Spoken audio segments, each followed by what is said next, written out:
जीजा जी, आप तैयार नहीं हुए? अरे अपने तरीके से तो मैं तैयार हो ही चुका हूँ। अब इससे ज़्यादा मैं कैसे तैयार हो पाऊँ?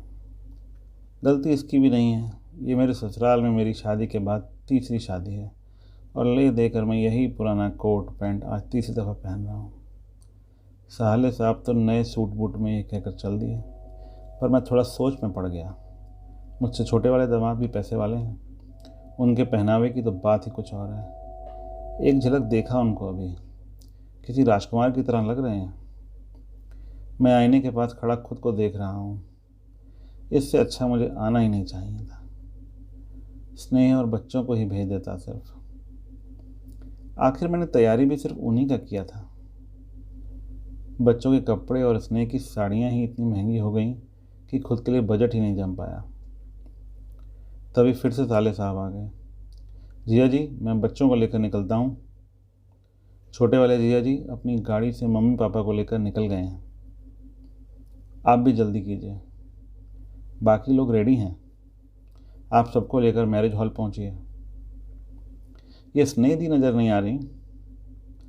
हाँ, मैं देखता हूँ।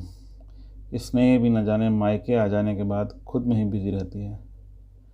खुद तो 1 घंटे पहले ही तैयार हो गई थी, फिर से लगी होगी अपनी बहनों के साथ मेकअप में। झंझलाहट में उसे ढूंढने नीचे उतर ही रहा था कि दरवाजे के किसी कोने से लग मेरे कोट का बाजू थोड़ा फट गया। हे भगवान, अब क्या करूं मैं? रही सही कसर भी पूरी हो गई। मैं वहीं पड़े कुर्सी पर बैठकर कुछ सोच ही रहा था कि तेज कदमों से मेरी तरफ ही उसने आते देखा। कहाँ चली गई थी यार तुम? कब से ढूंढ रहा हूँ। यहाँ आते ही तुम्हारे तो तेवर ही बदल जाते हैं। सिर्फ अपना ध्यान है तुम्हें। अरे सारी तैयारियां करके दी थी तुम्हें, फिर भी पता नहीं क्या। मैंने अपनी पूरी झुंझलाहट निकाल दी, पर मन हल्का नहीं हुआ। स्नेह को देखकर दिल भर आया। उसकी आंखों में आंसू जो उतर आए थे। माफ़ कर दो स्नेह, दरअसल ये पुराना कोट भी आज फट गया। झुंझलाहट में समझ नहीं आया। मैंने अपनी सफाई देनी चाहिए, पर जुबान साथ नहीं दे रही थी। मैं गर्दन झुकाए खड़ा था। तभी स्नेह ने कहा, ये पहन लो तुम और जल्दी चलो, सब इंतज़ार कर रहे होंगे। स्नेह के हाथों में मेरे लिए नया कोट पैंट था। मैंने पूछा, ये कहाँ से आया? स्नेह ने कहा, वो अपनी मैचिंग और श्रृंगार के लिए तुमसे जो पैसे मांगे थे ना, वही।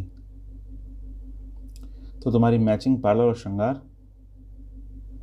तुम इसे पहन लो तो मेरी मैचिंग, और थोड़ा हंस दो तो मेरा श्रृंगार।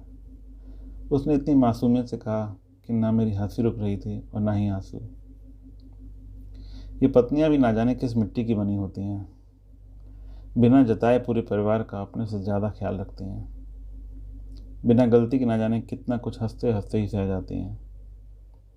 मैं कितना किस्मत वाला हूँ कि मुझे स्नेह जैसी पत्नी मिली। सच कहूँ तो स्नेह, तुम्हारी हंसी ही मेरे जीवन की सबसे बड़ी पूंजी है। ये सोच ही रहा था मैं कि अचानक स्नेह की आवाज़ मेरे कानों में पड़ी कि चलिए उतरिए कार से। मैं उसके चेहरे को बस देखे ही जा रहा था। वह मेरे मन की भावनाओं को पढ़ चुकी थी शायद, और उसने शर्माते हुए मेरे कंधे से अपना सर टिका दिया। वो पल शायद हमारे जीवन का सबसे यादगार पल था, और एक नई शुरुआत भी। मित्रों, प्यार एक दूसरे पर अधिकार नहीं, वरन विश्वास, त्याग व समर्पण है। दोस्तों, उम्मीद करता हूँ कि आपको हमारी कहानी पसंद आई होगी। कहानी पसंद आई है तो वीडियो को लाइक करें।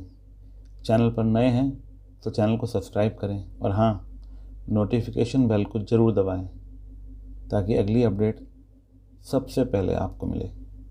धन्यवाद।